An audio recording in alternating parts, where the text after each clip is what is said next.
Today on Forbes, how Epic's 81-year-old billionaire founder plans to keep her health data empire private forever.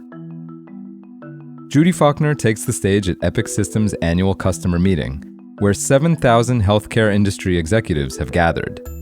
Faulkner is the founder and CEO of Epic, a company with $4.9 billion in annual revenue, whose medical record software is used for 325 million patients worldwide. Her audience has made the annual pilgrimage to Epic's quirky, book-themed 1,670-acre headquarters in rural Verona, Wisconsin, to hear the latest news about the tech that many rank-and-file doctors love to hate. Faulkner, a computer programmer who founded Epic in a basement in 1979, has bucked convention from day one, starting with the company dress code, which is, quote, "When there are visitors, you must wear clothes." While competitors like Cerner, now Oracle Health, Allscripts, now Veradigm, and Athena Health grew by taking venture capital money, executing mergers and acquisitions, going public and then private again, Faulkner has eschewed any outside interference. This mentality is enshrined in the first two of Epic's 10 commandments, which hang on the wall in a campus bathroom. Quote, "Number 1, do not go public. Number 2, do not be acquired." And she intends to keep it that way. At 81 years old, Faulkner is the same age as President Joe Biden, whose disastrous debate performance ignited concerns about his age, health, and fitness for office, and led him to withdraw his bid for a second term. Faulkner, whose keynote lasted 1 hour and 24 minutes, tells Forbes she has no plans to retire. She says, quote, "If you retire, you don't have a purpose in living much anymore. Working keeps you alive and going. It's really good when what you do is bigger than yourself." Over the past 45 years, Faulkner has become one of the most influential people in the $4.5 trillion U.S. healthcare system. Epic's software is used for patients in more than half of the 890,000 or so hospital beds in the U.S., according to estimates from the health IT research firm KLAS.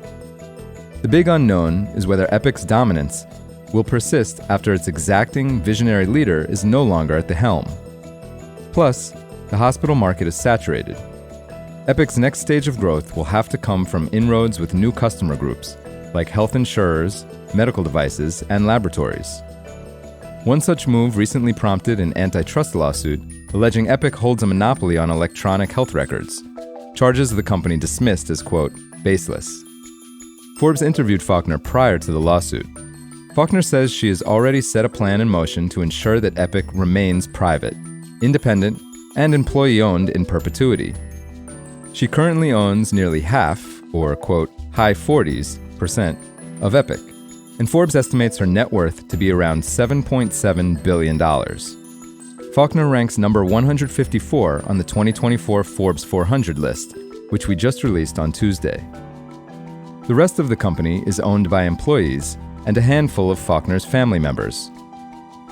Faulkner has retained all of Epic's voting shares, which, upon her death, control will be shifted to a trust governed by 4 of her family members, her husband Gordon, who's 80 years old, and 3 children, and 5 longtime senior manager employees at Epic.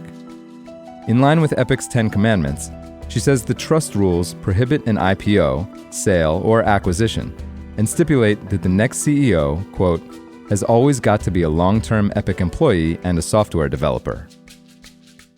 Faulkner has started selling portions of her non-voting shares back to Epic, with the proceeds going to her family foundation Roots and Wings, which was established in 2020. Her philanthropic efforts are focused on early childhood development, including health, education, safety, and basic needs for kids and families. Once sold, Faulkner's non-voting shares are offered to Epic employees. She says, quote, "Eventually, it's going to be pretty much all owned by employees and my family." For full coverage, check out Katie Jennings' piece on Forbes.com. This is Kieran Meadows from Forbes. Thanks for tuning in.